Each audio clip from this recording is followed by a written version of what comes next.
Happy Holi in advance my YouTube family. कैसे हैं आप सब? उम्मीद करती हूँ अच्छे होंगे।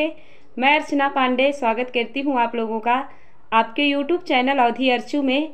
आज मैं लेकर आई हूँ एक होली गीत, गांव में गाया जाता है अवधि होली गीत। सुनिए आप लोग और बहुत ज़्यादा प्यार दीजिएगा। कमेंट ज़रूर करिएगा कि कैसा लगा। सुनिए एक प्यारा सा होली गीत। मोरे सजिया पे उड़ी गए दुई कागा, मोर सैया भागा ना जागा। मोरे सजिया पे उड़ी गए दुई कागा, मोर सैया भागा ना जागा। उड़ी के कागा मंगिया पे बैठा, उड़ी के कागा मंगिया पे बैठा, मंगिया पे बैठा हो मंगिया पे बैठा। मोरे सेनुरा के रस लई भागा, मोर सैया भागा ना जागा। मोरे सेनुरा के रस लई भागा, मोर सैया भागा ना जागा। मोरे सजिया पे उड़ी गए दुई कागा, मोर सैया भागा ना जागा। उड़ी के कागा बिंदिया पे बैठा, उड़ी के कागा बिंदिया पे बैठा, बिंदिया पे बैठा हो बिंदिया पे बैठा। मोरे बिंदी का रस लई भागा, मोर सैया भागा ना जागा। मोरे बिंदी के रस लई भागा, मोर सैया भागा ना जागा। मोरे सजिया पे उड़ी गए दुई कागा, मोर सैया भागा ना जागा। उड़ी के कागा हथवा पे बैठा, उड़ी के कागा हथवा पे बैठा, हथवा पे बैठा हो हथवा पे बैठा।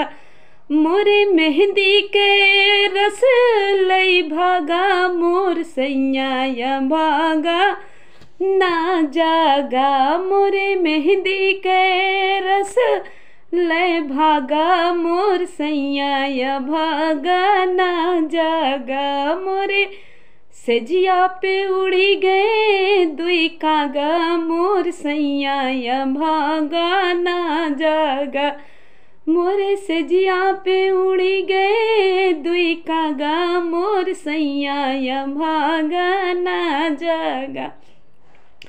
उड़ी के कागा मोर चुनरी पे बैठा, उड़ी के कागा मोर चुनरी पे बैठा, चुनरी पे बैठा हो चुनरी पे बैठा। अरे चुनरी के रस लई भागा, मोर सैया भागा ना जागा।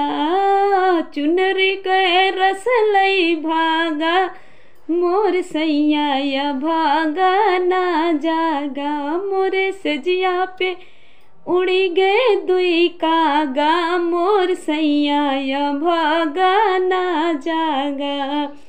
उड़ी के कागा मोर गोड़वा पे बैठे, उड़ी के कागा मोर गोड़वा पे बैठे, गोड़वा पे बैठे हो गोड़वा पे बैठे।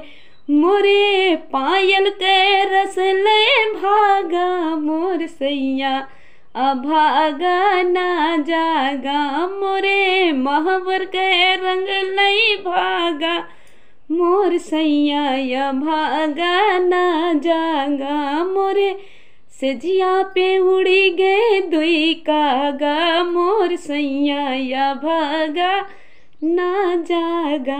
मोरे सजिया पे उड़ी गए दुई कागा, मोर सैया भागा ना जागा। मोर सैया भागा ना जागा, मोर सैया भागा ना जागा। अश्लीलता से बहुत ज़्यादा दूर ये गाना है। आप लोग सुनिए और बहुत ज़्यादा प्यार दीजिए। कमेंट ज़रूर करिएगा कि कैसा है। इसके वर्ड को पर आप लोग मत जाइएगा क्योंकि ये अवधि है।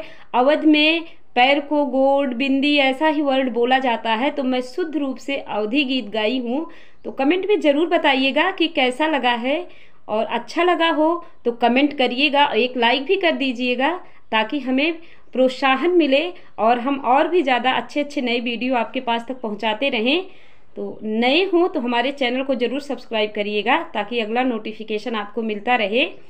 और ध्यान दीजिएगा, आप लोग खेलिए होली रंगों के साथ, रंग बिरंगी होली सबको मुबारक हो। हैप्पी होली।